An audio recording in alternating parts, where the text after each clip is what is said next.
Gente, seguinte, nós vamos continuar então a nossa última aula. Nós vamos prosseguir no nosso tema locação. Essa é a nossa segunda aula sobre locação, né? Na nossa primeira aula, vocês viram a questão da locação de coisas, os aspectos gerais de locação de coisas.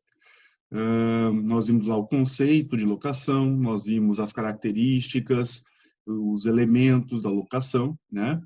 E nós paramos, pessoal, na modalidades de locação, né? Então, aí nós temos aí locação de coisas móveis em geral, locação de coisas imóveis, urbanas, Lei Federal 8.245, certo, pessoal? Ok? Bom, pessoal, então nós paramos nesse ponto aí. Deixa eu só ver uma coisa. Eu estou vendo aqui, pessoal, tem algumas pessoas que não estão com um nome aqui no Zoom. Por favor, na hora, modifiquem o usuário de vocês, pessoal, para aparecer o nome de vocês, para eu ver quem que está online aqui, né, e saber quem está assistindo, quem que não está, beleza? Por favor, quem não está com um nome no login aqui, no usuário aqui, por favor, coloque o nome para a gente poder identificar você, tá? Então, vamos lá, pessoal. Uma coisa importante que a gente tem que saber antes da gente prosseguir em relação às modalidades aqui, pessoal, é a questão da forma como a gente vai aplicar ou o Código Civil ou a Lei Federal 8.245, tá, pessoal? Quando se tratar de imóveis urbanos, especificamente, nós temos que aplicar a Lei Federal 8.245, porque é uma lei especial, tá? E quando o contrato de locação, então, se referir a imóveis urbanos, necessariamente nós temos que aplicar a Lei Federal 8.245, porque ela é uma lei especial, e nós só vamos aplicar o Código Civil caso a Lei Federal 8.245 não discipline um assunto que nós queremos resolver, tá? Ou seja, uma aplicação subsidiária, ok, pessoal? Quando se trata de coisas móveis, aí sim, nós aplicamos exclusivamente o Código Civil, ok, pessoal?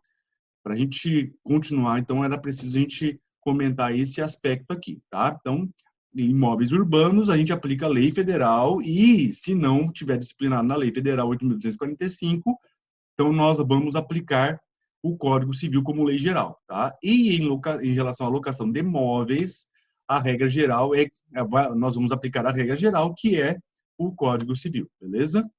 Então, pessoal, com base nisso, nós vamos prosseguir agora, e a partir daqui, pessoal, nós estamos nos referindo apenas e tão somente à locação de coisas móveis, tá, pessoal? Na nossa próxima aula, nós vamos começar a trabalhar a ideia da locação de imóveis. Beleza, pessoal? Alguma dúvida até aqui? Podemos continuar? Então, vamos lá.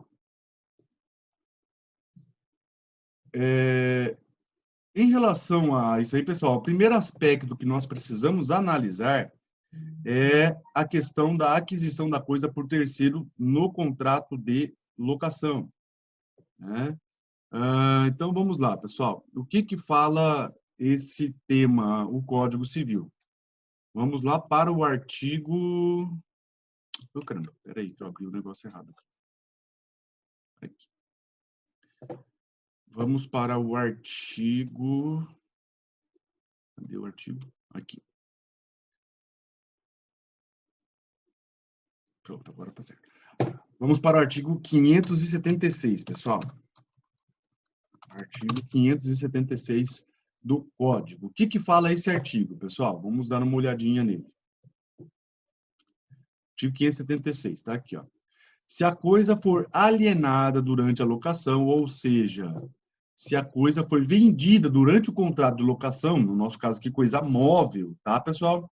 O adquirente não ficará obrigado a respeitar o contrato, se nele não for consignada a cláusula da sua vigência, no caso de alienação, e não constar de registro.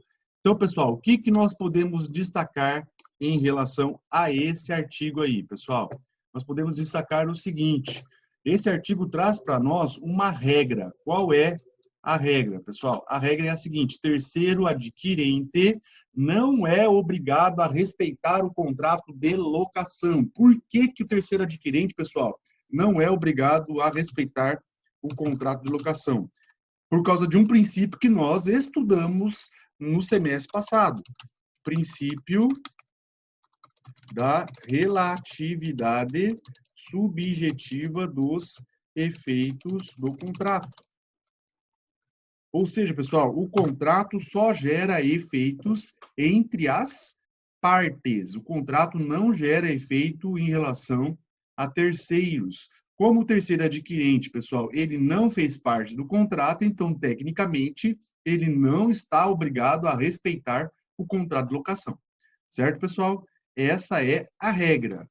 Em cima dessa regra, pessoal, nós temos uma exceção, ou seja, uma situação onde o terceiro é obrigado a respeitar o contrato de locação.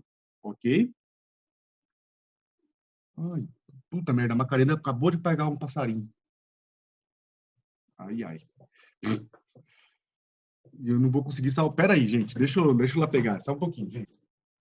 Aí, galera, consegui salvar o passarinho da Macarena. Eu vou soltar ele ali no meu jardim, tá? Só um pouquinho. Pronto. Desculpa, gente. Ei, Laia. Pessoal, vamos lá. É que a gente, a Macarena, ela adora comer passarinho e não pode, né? O passarinho tem aí uma série de doenças que podem transmitir para o cachorro, então a gente tem que tentar evitar, né? Mas vamos lá. Bom, pessoal, então nós temos aí exceção ou seja, a situação onde o terceiro ele é obrigado a respeitar o contrato de locação, né? Que o artigo traz para nós. E para isso acontecer, pessoal, nós precisamos basicamente de dois requisitos, ou seja, dois requisitos para o terceiro ser obrigado a respeitar o contrato de locação. Esses dois requisitos, pessoal, estão no artigo 576. Então, olhem ali, ó, o terceiro adquirente não ficará obrigado a respeitar o contrato, tal. Primeiro, se nele não for consignado cláusula de vigência no caso de alienação, tá, pessoal? Esse é o nosso primeiro requisito. Constar cláusula de vigência. Então, vamos anotar aqui. Primeiro requisito. Constar no contrato de locação a cláusula de vigência em caso de alienação. Esse é o nosso primeiro requisito. Certo, pessoal? Ok? Segundo requisito, pessoal. Ou seja, na verdade, lá no contrato, então, pessoal, vai ter que constar uma cláusula falando que, mesmo em caso de alienação, o terceiro adquirente vai ser obrigado a respeitar o contrato. Tá, pessoal? Isso que é essa cláusula de vigência. Uma cláusula falando que o terceiro adquirente vai ser obrigado a respeitar o contrato, tá? Mas não basta só isso, pessoal. Nós precisamos de uma outra situação, que é fazer com que o terceiro tenha conhecimento desse contrato de locação. E como é que a gente faz isso, pessoal? Através do registro. Então, pessoal, o registro do contrato é o nosso segundo requisito, tá? O registro do contrato é o nosso segundo requisito. Então, ali, registro do contrato. Então, pessoal, eu tenho que ter a cláusula de vigência e, segundo, nós temos o registro do contrato. Pessoal, quando nós fazemos isso aqui, quando nós registramos o contrato, essa nossa obrigação aqui passa a ser uma obrigação, que vocês já estudaram, obrigação com eficácia real. Tá? Passa a ser uma obrigação com eficácia real. Certo, pessoal? Alguma dúvida? E aí você vai me perguntar, mas professor, aonde que eu vou registrar esse contrato? Aonde que eu tenho que colocar esse registro aqui, pessoal? Onde que eu vou registrar isso? Pessoal, o registro se dá no cartório de títulos e documentos, tá? Cartório de títulos e documentos. Isso, pessoal, tá lá no parágrafo 1º do artigo 576 do Código. Olhem lá.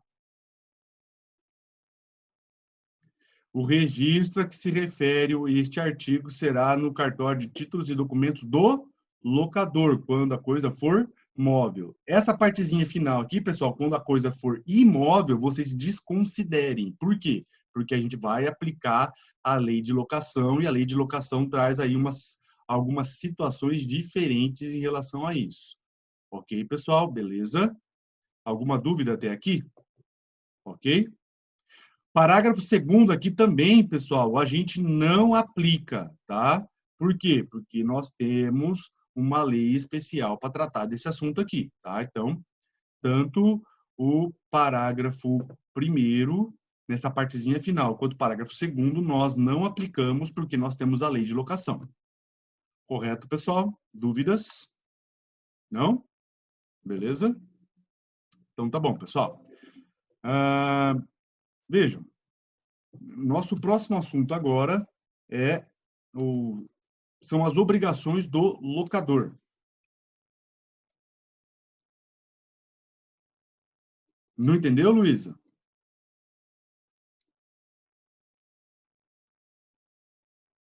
Entendeu ou não entendeu, Luísa? Ah, tá, beleza. Então, vamos lá. Próximo assunto nosso agora, pessoal, é as obrigações do locador, ou são as obrigações do locador. Quais são as obrigações do locador, pessoal? Artigo 566. Está lá no artigo, basicamente nós temos 2 incisos nesse artigo aí, e esses 2 incisos vão gerar para nós, junto com o artigo 568, 3 obrigações para o locador. Primeira obrigação do locador, pessoal, vamos lá para o artigo 566. O locador é obrigado, 1, a entregar ao locatário a coisa alugada com suas pertences em estado de servir ao uso a que se destina e a mantê-la nesse estado pelo tempo do contrato, salvo cláusula expressa em contrário, ok? Então, nessa primeira obrigação aqui, pessoal, o que nós podemos anotar, então, como obrigação do locador? Vamos lá. Primeira obrigação do locador, pessoal. Entregar a coisa ao locatário em estado suficiente para garantir o seu uso uniforme, o uso conforme a destinação do contrato. Essa é a primeira obrigação. Segunda obrigação, pessoal, que nós temos aqui, respeitar o prazo do contrato. Segunda obrigação que nós temos, respeitar o prazo do contrato. Em relação a isso, pessoal, alguns detalhes que nós devemos observar. Primeiro detalhe, artigo 571 e 572 do Código. O que o artigo 571 do Código fala? Vamos lá.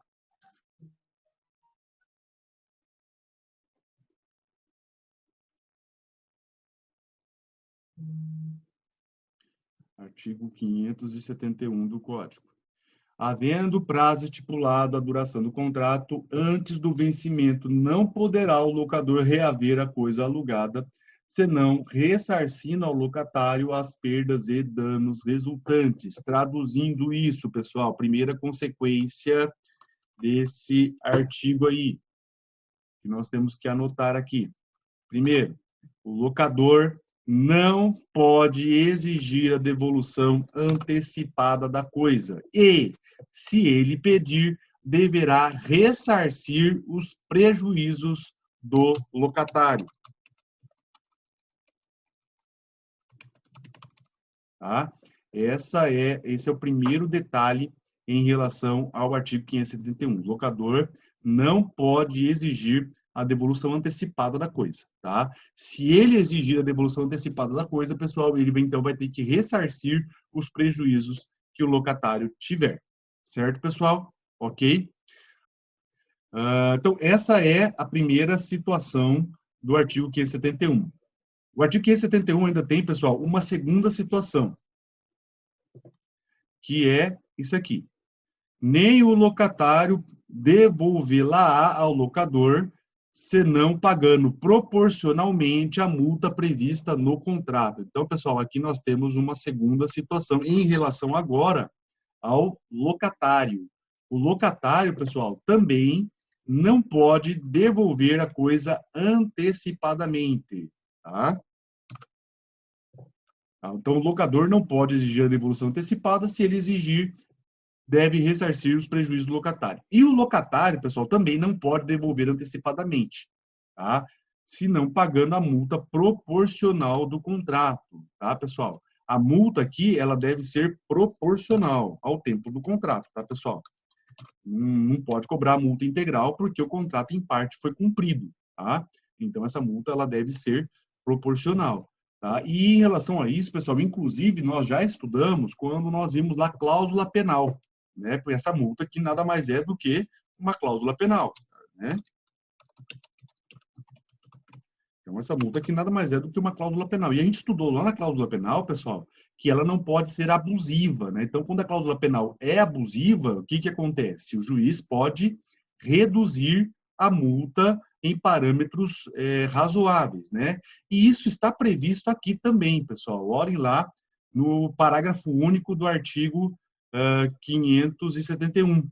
O locatário, aliás, não é no, não, desculpa, é no 572. Desculpa, já estava errando um detalhe aqui.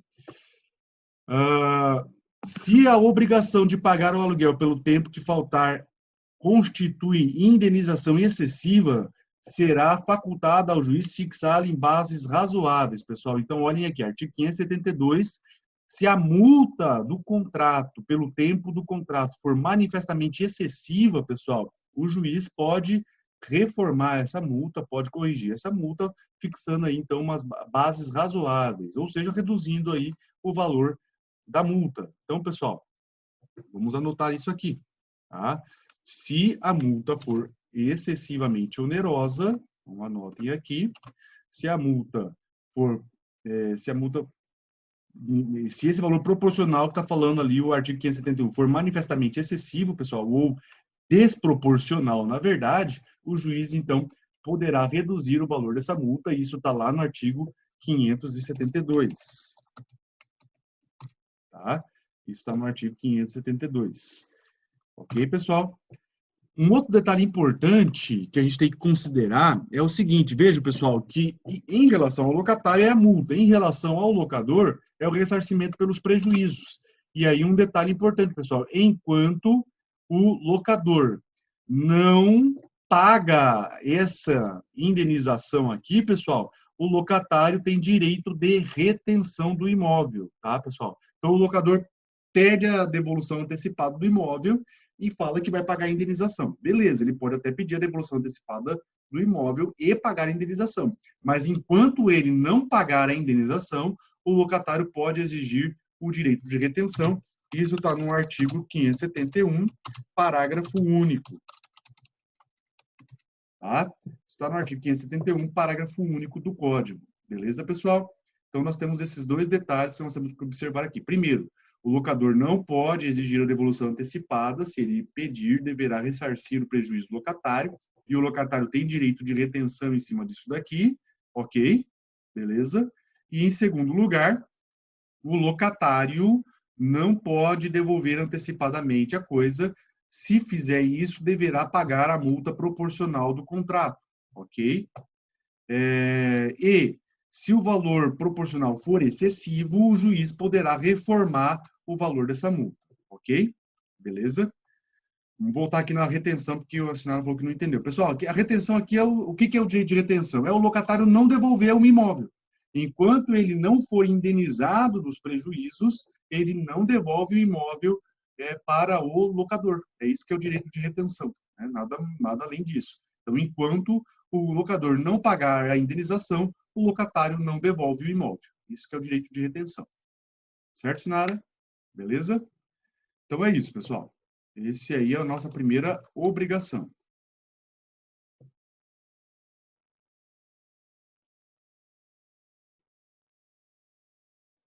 Já vou falar isso daí, Robson. Segura um pouquinho. Tá? Vamos lá. Terceira obrigação do nosso locador. Garantir ao locatário o uso pacífico da coisa. Garantir ao locatário o uso pacífico da coisa. Isso, pessoal, está lá no artigo 566, inciso 2. Artigo 566, inciso 2, vocês estão vendo aí, garantir-lhe durante o tempo do contrato o uso pacífico da coisa, tá, pessoal? E aí, então, nós temos o terceiro dever, a terceira obrigação do nosso locador, né, que é garantir o uso pacífico da coisa, pessoal. Em relação a isso, alguns detalhes que nós devemos observar. Primeiro detalhe, pessoal, está para móveis. Adriele, nós estamos falando de móveis, tá? Esqueçam imóveis, tá? Nós estamos falando de contrato de locação de coisas móveis, tá? Isso é para móveis. Lá no imóveis é outra coisa, a gente vai falar de imóvel, tá? Agora a gente só está falando de imóvel, beleza? Tá. Posso até ter falado imóvel, mas se eu falei, vocês desconsiderem e falam, entendam como móveis, tá, pessoal? Às vezes aqui na hora de explicar a gente acaba falando imóvel, deixando a dicção acaba ficando meio confuso, tá? Mas é móvel, tudo que eu falar aqui agora é só móvel, tá? Então vamos lá, pessoal. Em relação ao artigo 566, inciso 2, nós temos que observar um primeiro detalhe, pessoal. Então, quando a gente fala garantir o uso pacífico da coisa, nós temos que ir lá para o artigo 568 do Código. Na primeira parte do artigo 568 do Código, que é isso aqui, pessoal? Ó, o locador deverá resguardar o locatário de embaraços e turbações de terceiros. Esse aqui é o primeiro detalhe que nós temos que observar em relação, pessoal, essa terceira obrigação aqui, né? O locador resguardará o locatário de embaraços e turbações de terceiro. Ou seja, pessoal, terceiros que possam aí atrapalhar o exercício da locação, ou atrapalhar a posse do locador, tá? Do locador, desculpa, do locatário. Tá? Então, o locador tem que proteger a posse do locatário, não pode permitir que terceiros perturbem, atrapalhem a posse do locatário. Tá? Então, essa é a primeira situação em relação a essa garantia ao locatário do uso pacífico da coisa. Tá? Ok? O segundo ponto que nós temos que observar aqui, pessoal, está relacionada à deterioração do imóvel, tá? Em relação à deterioração do imóvel sem culpa do locatário. Então, vamos lá. Primeiro, em relação à deterioração do imóvel. Agora eu falei imóvel de novo, agora que eu acabei de observar. A deterioração da coisa móvel, tá? Deterioração da coisa móvel, pessoal. Nós temos que analisar aqui se essa deterioração da coisa móvel é sem culpa do locatário ou com culpa do locatário. Tá? Então, deterioração da coisa móvel sem culpa e com culpa do locatário. Tá? Em relação à deterioração sem culpa, pessoal, o que nós temos que observar? Se a deterioração se deu sem culpa do locatário, pessoal, nós temos que observar o artigo 567 do Código. Olhem lá o artigo 567 do Código. O que ele fala? Se durante a locação se deteriorar a coisa alugada, sem culpa do locatário, a este caberá pedir a redução proporcional do aluguel ou resolver o contrato, caso já não sirva a coisa para o fim a que se destinava. Tá? Então, esse aqui é o primeiro detalhe. O artigo 567, pessoal, está se referindo à deterioração sem culpa do locatário. Tá? Então, quando nós estivermos nos tratando da deterioração sem culpa do locatário, pessoal, qual que é a situação? Nós temos duas situações. Ou se pede o abatimento no valor do aluguel, tá? Que é a primeira parte do artigo 567, ou nós devolvemos a coisa antecipadamente sem o pagamento da multa, tá, pessoal? Sem o pagamento da multa. Quando que essa devolução antecipada passa a ser interessante, pessoal? Quando a coisa não servir mais para o uso a que ela se destinava. Quando a coisa não servir mais para o uso. Então, pessoal, quando a deterioração for grave a tal ponto de que a coisa não serve mais para o uso, eu posso devolver antecipadamente a coisa. Então, por exemplo, pessoal, vamos supor o seguinte, eu alugo um carro e o motor do carro funde, pessoal. Obviamente que se eu usei dentro dos padrões de normalidade, o motor do carro fundindo, pessoal, eu não tenho culpa, né? E aí aquele negócio, pessoal, um motor fundido, o motor do carro fundido, eu vou conseguir usar a coisa? Tecnicamente, não vou conseguir usar a coisa, pessoal. Então, nessa situação, a coisa não vai mais servir para o uso. E aí, então, eu vou poder fazer a devolução antecipada da coisa. Certo, pessoal? Alguma dúvida até aqui? Beleza? Agora, pessoal, a segunda situação é quando a deterioração se dá com culpa do locatário, tá? Quando a deterioração se dá, pessoal, com culpa do locatário, a consequência é isso aqui, o locatário deve reparar a coisa. E se não for possível reparar, vai ter que indenizar esse prejuízo, tá? O locatário vai ter que indenizar o prejuízo, pessoal. E aí eu vou observar as regras da obrigação de restituir que vocês estudaram lá no terceiro semestre, tá? Então, nós vamos observar as regras da obrigação de restituir lá no terceiro semestre. Com um detalhe importante aqui, tá, pessoal? Dependendo, a gente vai ver isso no próximo tópico, dependendo da gravidade do dano, pessoal, dependendo da gravidade do dano, o locador poderá resiliar o contrato, além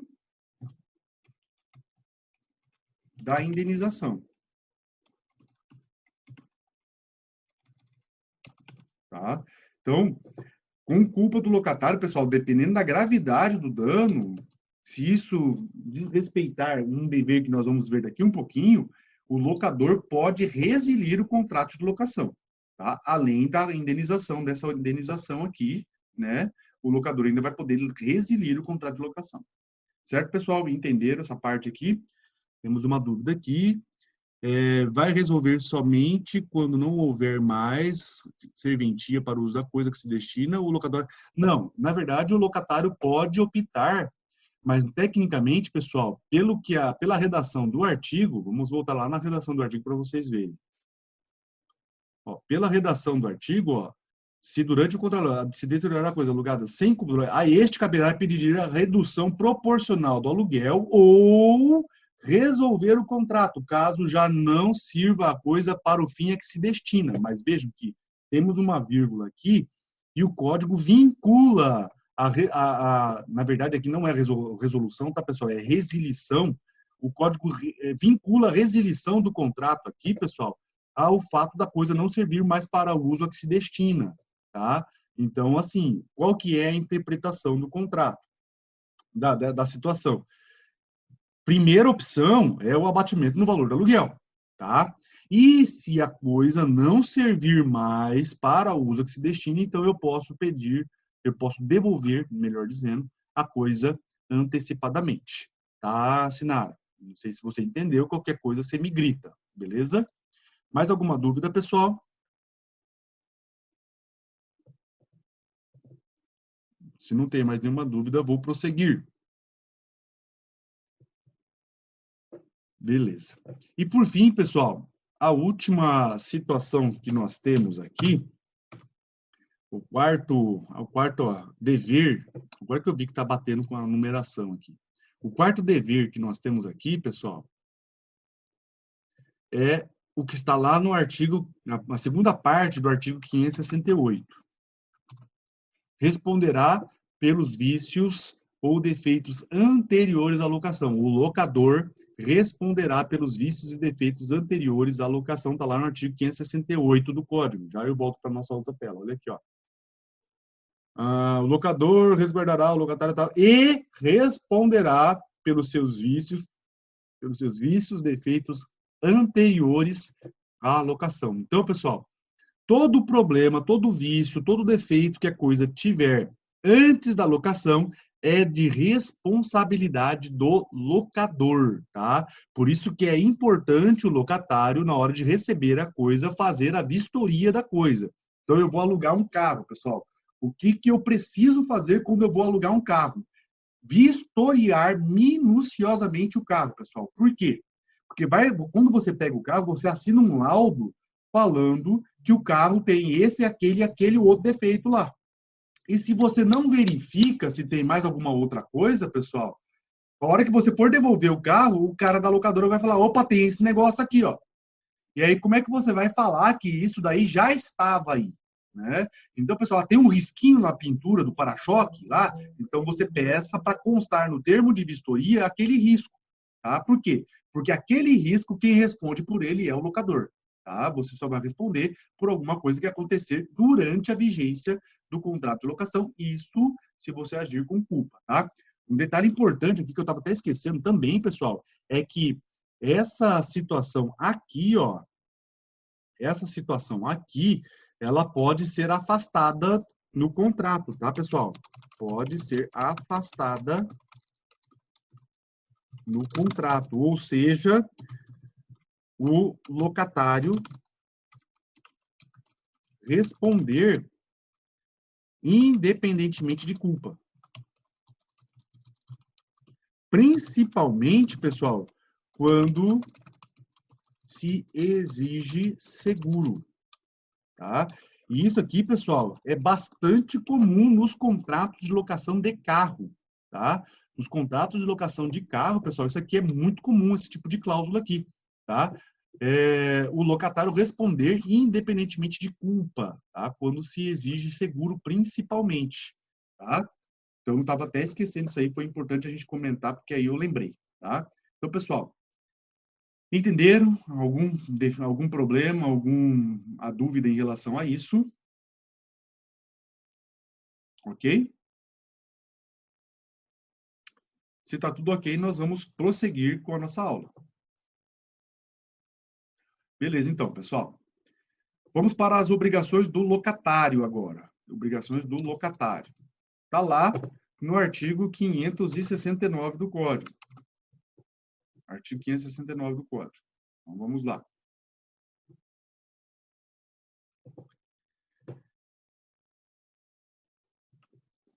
Não é visto redibitório em relação ao locatário, sim, tá? Em relação ao locatário, sim, tá, Sinara? Ele, inclusive, podendo até devolver a coisa se o visto for anterior à locação, tá? Em relação ao locatário, é possível configurar o visto redibitório, tá?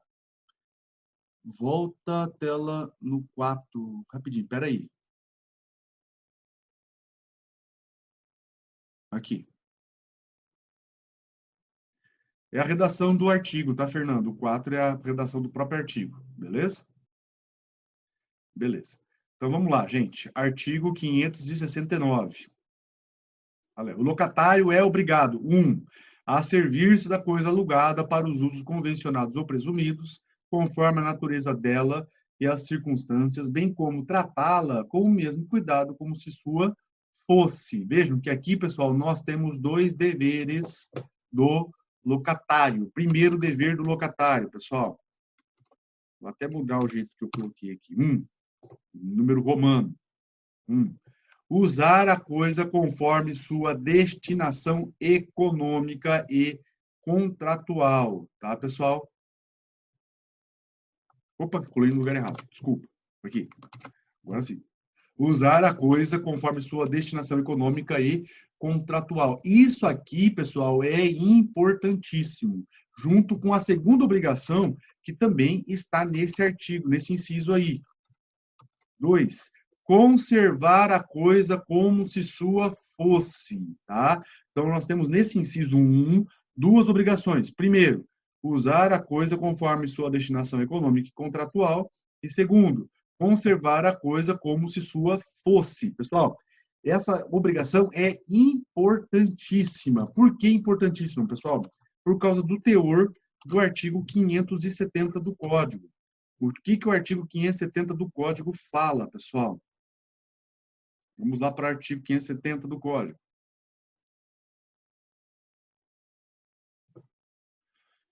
Se o locatário empregar a coisa em uso diverso do ajustado, ou a que se destina, ou se ela se danificar por abuso do locatário, lembra que eu falei para vocês lá em cima, poderá o locador, além de rescindir o contrato, leia-se aqui resilir, tá? Leia-se resilir o contrato e, além de resilir o contrato, exigir perdas e danos. Então, vejam, pessoal, que aquilo que eu falei para vocês lá em cima, se aqui nessa parte aqui, ó, da culpa do locatário, dependendo da gravidade do dano, pessoal, poderá resilir o contrato além de indenização. Então, vejam que aqui nós temos, então, a seguinte consequência, pessoal. Se ele usar a coisa descumprindo a finalidade econômica ou deixar de conservar a coisa, causando nessa coisa um dano importante, pessoal, um dano considerável, o nosso locatário poderá resilir, o nosso locador, melhor dizendo, desculpa, o locador poderá resilir o contrato de locação, tá, pessoal? Então, na primeira situação, ele pode resilir o contrato, e na segunda situação, principalmente, pessoal, ele pode resilir o contrato, além de cobrar indenização, tá? Pelos danos que causou na coisa. Na primeira situação aqui, pessoal, também é possível exigir indenização, só que ele tem que demonstrar aí o prejuízo que essa resilição antecipada ocasionou para ele. Certo, pessoal? Ok? Então, aí nós temos, então, primeiro, o dever do locatário, usar a coisa conforme sua destinação econômica e conservar a coisa como se sua fosse. A infringência desse dever, pessoal, gera para nós a possibilidade de resilição unilateral do contrato e a indenização pelos danos que isso causar na coisa. Certo, pessoal? Alguma dúvida em relação a esses dois primeiros deveres? Não? Isso, sempre com a prova do prejuízo, tá? Então, ele vai ter que provar que houve esse dano aqui, ok? Beleza. O terceiro dever, pessoal, que nós temos, está lá no inciso 2 do artigo 569. Vamos lá para o inciso 2. O locatário é obrigado, 2, a pagar pontualmente o aluguel nos prazos ajustados e em sua falta, né, de ajuste, segundo o costume do lugar. Então, nós vamos ter aí a segunda obrigação do locatário. Terceira, melhor dizendo, pagar o aluguel pontualmente, pessoal, conforme ajustado no contrato ou nos costumes. Em relação a móveis, pessoal, eu não conheço nenhum costume, tá? O máximo que eu conheço de costume em relação a móveis, pessoal, é o pagamento antecipado, tá? Esse é o máximo que eu conheço de costume, tá? Em relação a imóveis, nós vamos estudar lá que existe um costume, tá? Mas em relação a móveis, eu não conheço nenhum costume a não ser pagar antecipado o valor do aluguel, tá? Esse é o único costume que eu conheço. Beleza, pessoal? Isso aqui não tem muita dificuldade. Quarta obrigação, pessoal. Quarta obrigação do locatário de coisa móvel. Lá no inciso 4, inciso 3, melhor dizendo.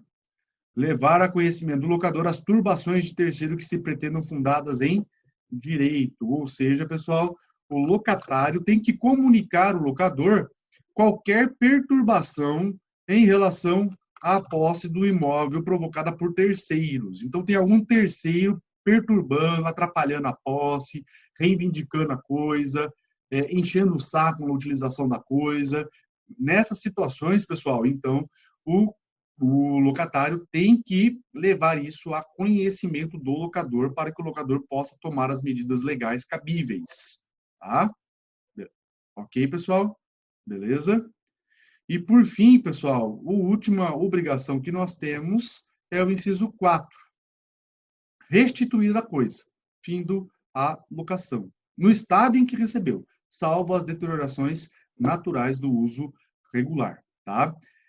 Então, para a gente encerrar, pessoal, o último dever que nós temos do locatário é devolver a coisa, né? Restituir a coisa no fim do prazo da locação, né? Se for contrato determinado, se for contrato indeterminado, após o prazo razoável de devolução da coisa, né?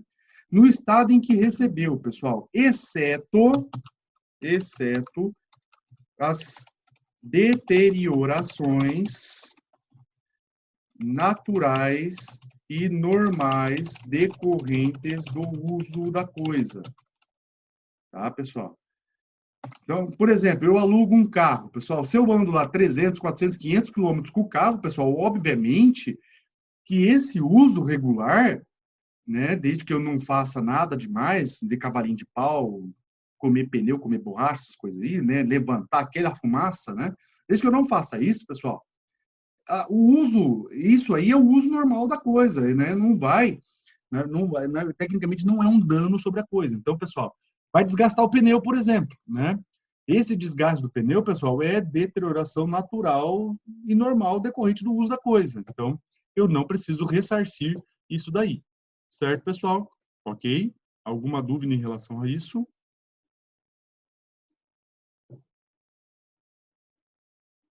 Não? Se não temos dúvidas, pessoal, então vamos prosseguir.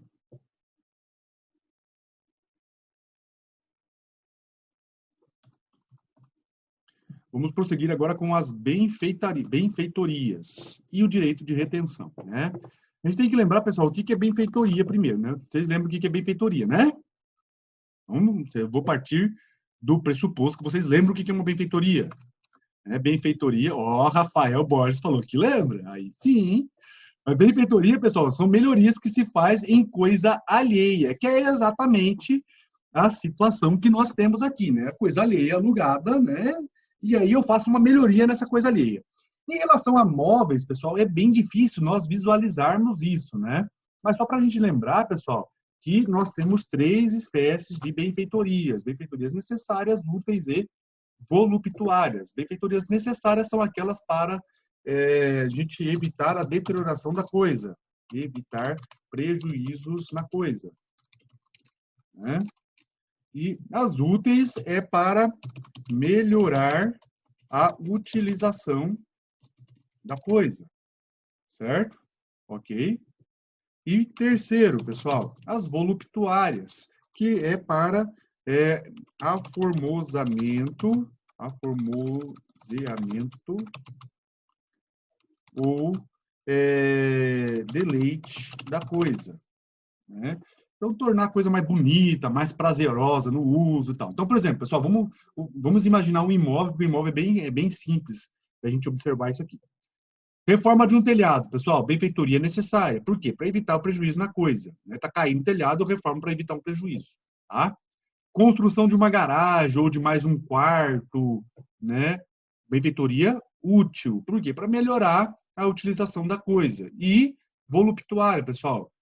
Construção de uma piscina numa casa é uma benfeitoria voluptuária. Construção de uma churrasqueira na casa, benfeitoria voluptuária. Por quê? Porque ela não é imprescindível. Eu consigo sobreviver sem ter essa churrasqueira e ela, apesar de melhorar a utilização da coisa, mas ela é representada como um luxo em relação à coisa, né?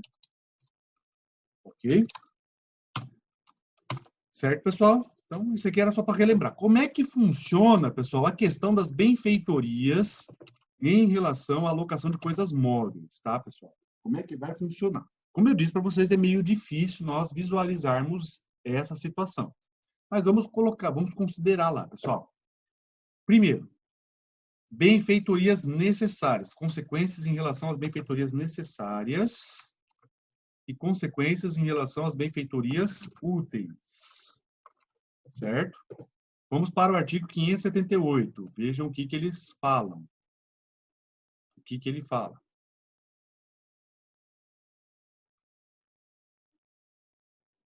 Aqui.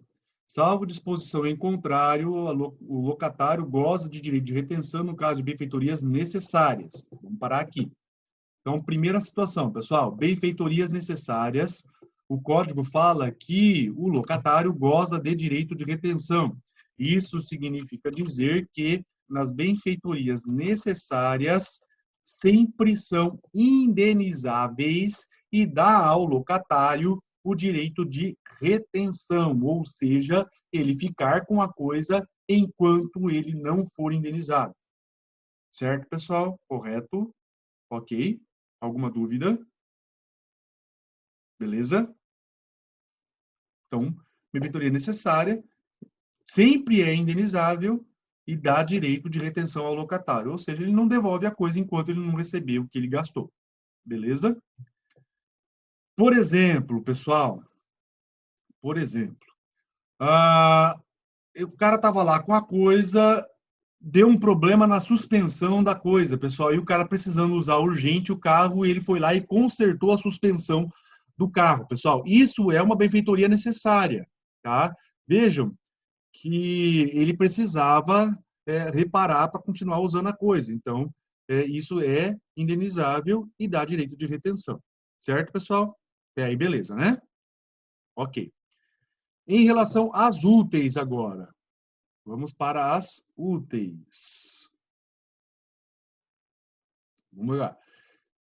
O locatário goza de direito de retenção no caso de benfeitorias úteis, se estas houverem sido autorizadas, feitas com expresso consentimento do locador. Né? Então, vamos voltar lá para o nosso texto. As benfeitorias úteis, pessoal, só são indenizáveis se autorizadas expressamente, tá? De forma expressa pelo locador. Tá? Então, só são indenizáveis se autorizadas pelo locador de forma expressa.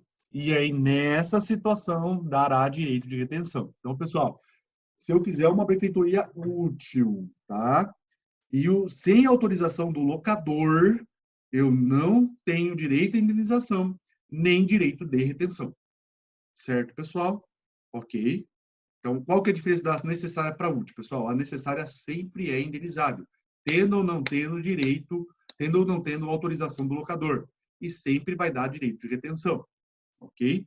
Nas benfeitorias úteis, só são indenizáveis se autorizadas expressamente pelo locador, e sendo autorizadas, dá direito de retenção. Ok, pessoal? Alguma dúvida? Não?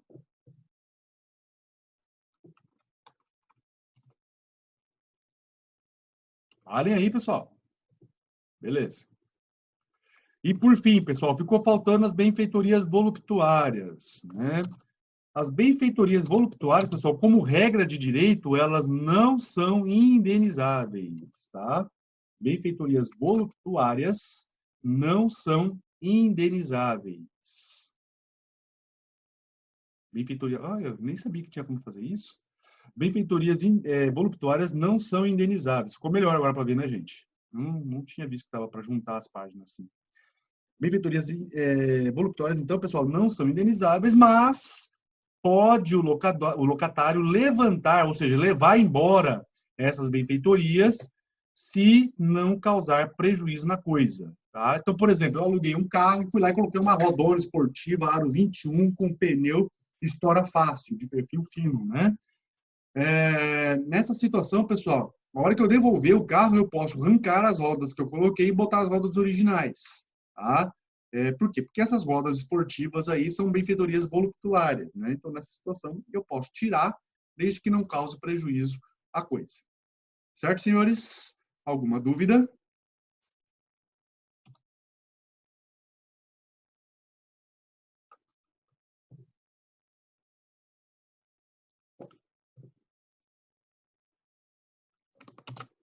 Não?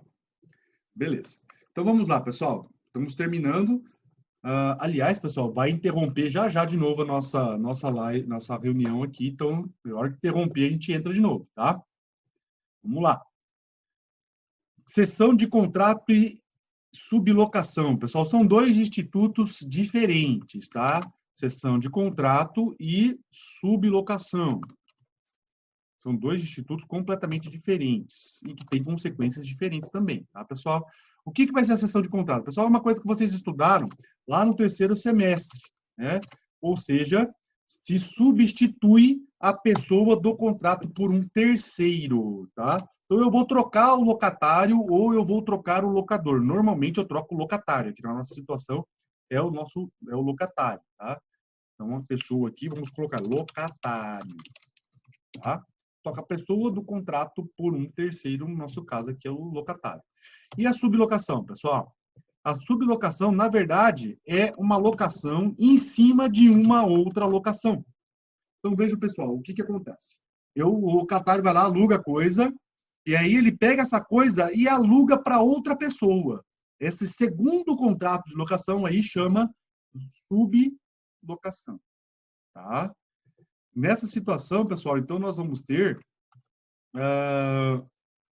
a figura do locatário, que ele na sublocação vai ser chamado de sublocador, e a figura de um terceiro, que está alugando a coisa, que vai ser chamado de sublocatário. Então, veja, pessoal, que na situação da sublocação, eu vou ter dois contratos de locação.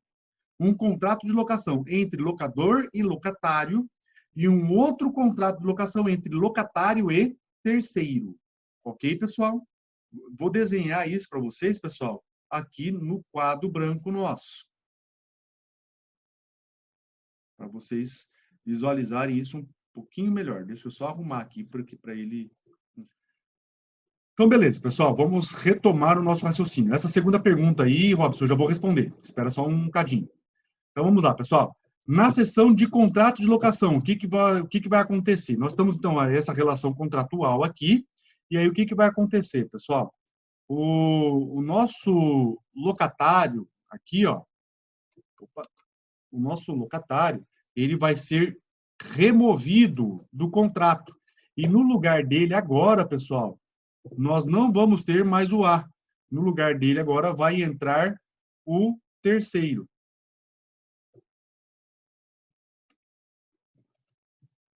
Né? Então, o terceiro, pessoal, vai entrar no lugar do nosso locatário. Tá? Isso é cessão de contrato, beleza? Ok? O que vai ser a sublocação, pessoal? A sublocação vai ser a seguinte situação. Eu tenho o A também vou ter o B.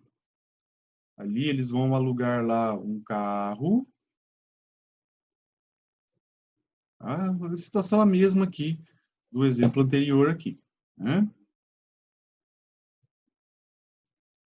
Carro.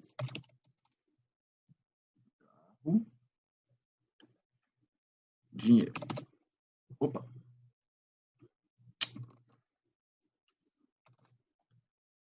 Certo, pessoal? Então, a mesma situação. O que vai ser a sublocação? Pessoal, na sublocação, o nosso locatário aqui, ó, ele vai...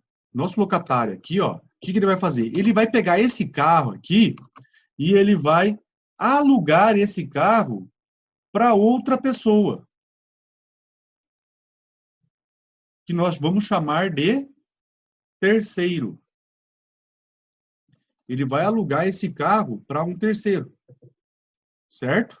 Então, esse carro, pessoal, não vai ficar com o locatário. Ele vai pegar o carro e vai mandar esse carro aqui para o terceiro. Certo? Ok? E o terceiro, então, pessoal, vai pagar a sublocação, ou seja, o subaluguel para o locatário. Esse subaluguel aqui, pessoal, ele pode ser, nessa corzinha bem, né, Legal aqui. Ele pode ser, inclusive, maior do que o aluguel. Tá? Respondendo a pergunta do Robson. Tá? Então, eu vou passar o carro para o terceiro e o terceiro vai passar o aluguel para o... Então, por exemplo, pessoal, o B aluga o carro para o A no valor de R$100 e o A aluga para o terceiro o carro no valor de R$120. Ou seja, ele vai lucrar R$20 em cima desse aluguel aí. Tá? Tecnicamente, pessoal, isso é sublocação. Então, veja, pessoal, que o primeiro contrato aqui, ó, ele se mantém e o segundo contrato também se mantém. Nós vamos ter, então, dois contratos de locação. Um chamado de locação e o outro chamado de sublocação. Certo, pessoal? Ok. Entenderam a situação? Beleza? Então, vamos lá, pessoal. Qual é a consequência disso? Vamos para a consequência disso, pessoal.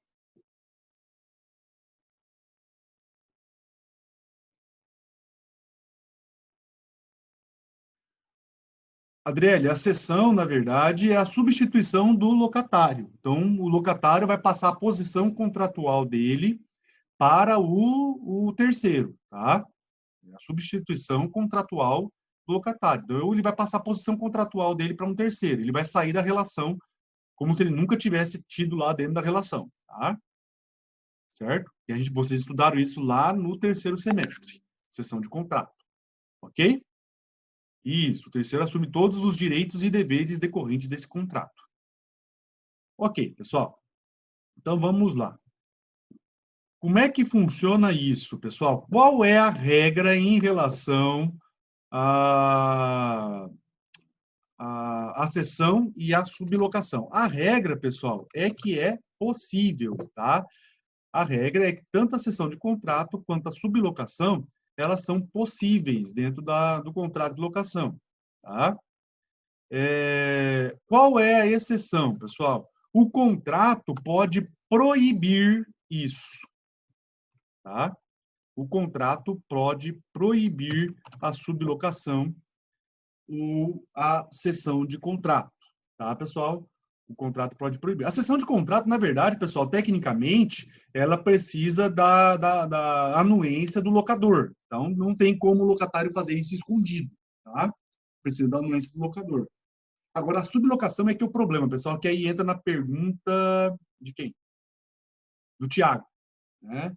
O Tiago está perguntando, subrogação irregular. O que é subrogação irregular, pessoal? É quando o locatário subloca a coisa quando ela não é permitida, né? Não é permitida a sublocação e ainda assim o locatário subloca a coisa. Tá? Não sei se foi nesse sentido que você perguntou, Tiago, mas a subrogação irregular é quando o locatário aluga a coisa quando isso é proibido pelo contrato, tá, pessoal? Na verdade, a ação cabível na verdade, o que nós temos aí é um descumprimento de dever contratual. E se temos descumprimento de dever contratual, no caso de imóvel, é ação de restituição de coisa, tá? Nós vamos entrar aí com uma ação de restituição de coisa, tá? No imóvel, pessoal, a gente vai ver que a ação vai ser o despejo, tá? Mas no caso de imóvel, não é despejo, porque não tem isso na locação de coisa móvel, tá? Então, no caso de locação de coisa móvel, a ação própria é a ação de restituição de coisa acumulado com a resilição. Aliás, primeiro, ação de resilição unilateral de contrato de locação de coisa móvel cumulado com restituição, tá? O nome completo da ação seria essa. Então, resilição cumulado com restituição, certo? Outro ponto importante, pessoal, que acontece aqui, que às vezes pode acontecer, é a questão dos danos na sublocação, pessoal. Danos provocados pelo sublocatário. Quem responde pelos danos provocados pelo sublocatário? Perante o locador, pessoal, quem vai responder pelos danos é o locatário. Tá? Então, perante o locador, quem responde pelos danos é o locatário. O locador, pessoal, não tem relação alguma com o sublocatário. Tá? A relação do locador é locador-locatário. Então, o locatário responde perante o locador pelos danos. Ok, pessoal? Beleza? Em relação ao sublocador, que no nosso caso aqui é o locatário, quem responde é o sublocatário. Tá? Às vezes fica meio confuso essas expressões aqui, pessoal, mas infelizmente é assim, tá? Então, em relação ao sublocador, quem vai responder é o locatário, tá? Mas o principal é isso aqui, pessoal. O locador pode cobrar alguma coisa do locatário? Aliás, até poderia, né? Mas qual que é mais fácil para ele? Cobrar do locatário. Então, ele cobra do locatário. Beleza, pessoal? Alguma dúvida em relação a isso?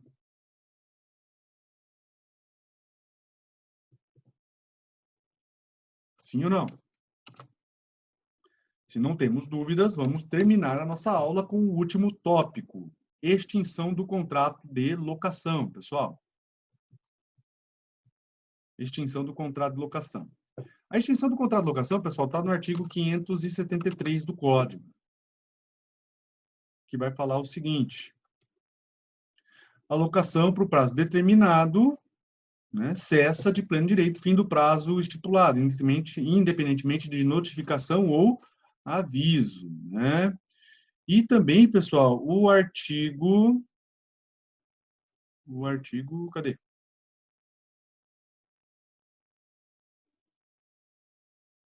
Ah, tá. O artigo 575. Não, cadê? Ah, me perdi aqui agora, pessoal. Não achei o artigo. Mas vamos lá, pessoal. Resumindo isso aqui. Coisa que nós já vimos, na verdade, tá, gente? Isso aqui nós vimos lá na nossa primeira aula, né, que é em relação ao prazo. Opa, em relação ao prazo. Por que não está abrindo? Ah, abriu a tela de vocês aí, pessoal? Cadê? Abri a tela errada. Tá aqui. Em relação ao prazo, pessoal, com prazo determinado, acabou o prazo, acabou o contrato. Abriu a parte toda. Acabou o prazo, pessoal, acabou o contrato. Tá? É aquilo que a gente já viu, não precisa de notificação, não precisa de mais nada. Sem prazo determinado, pessoal, aí sim, nós precisamos da notificação. Nós precisamos da notificação. Aqui nós vimos lá que precisa de um prazo razoável. Correto, gente? Beleza? Ok? Então, com prazo determinado, acabou o prazo, acabou o contrato. Sem prazo determinado, notificação para devolução em prazo razoável. Isso aí a gente já viu na aula passada, né? Beleza, pessoal. Aqui, pessoal, para a gente encerrar, o principal ponto é isso aqui, ó. A morte do locador extingue o contrato de locação? O que vocês acham, pessoal? Morte do locador extingue o contrato de locação? A resposta dessa pergunta, pessoal, está no artigo 577 do Código. E para vocês responderem, na verdade, pessoal, vocês não precisariam nem ver o artigo 577, basta vocês lembrarem, lá nas características do contrato de locação, nós vimos que o contrato de locação, pessoal, o que acontece? Ele é um contrato impessoal, né? Então, se ele é um contrato impessoal, ele não se vincula à pessoa, ele se vincula à coisa. Por isso, pessoal, que o artigo 577 está aqui, ó, morrendo o locador ou locatário, transfere-se aos herdeiros a locação por tempo determinado, tá, pessoal? Então, tá aqui, ó. Em caso de morte do nosso locatário ou do nosso locador, o contrato vai se transferir para os herdeiros com prazo determinado, tá, pessoal? Ok?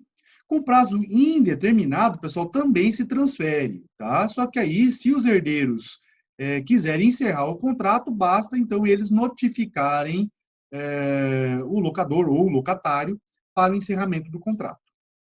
Ok, pessoal? Alguma dúvida?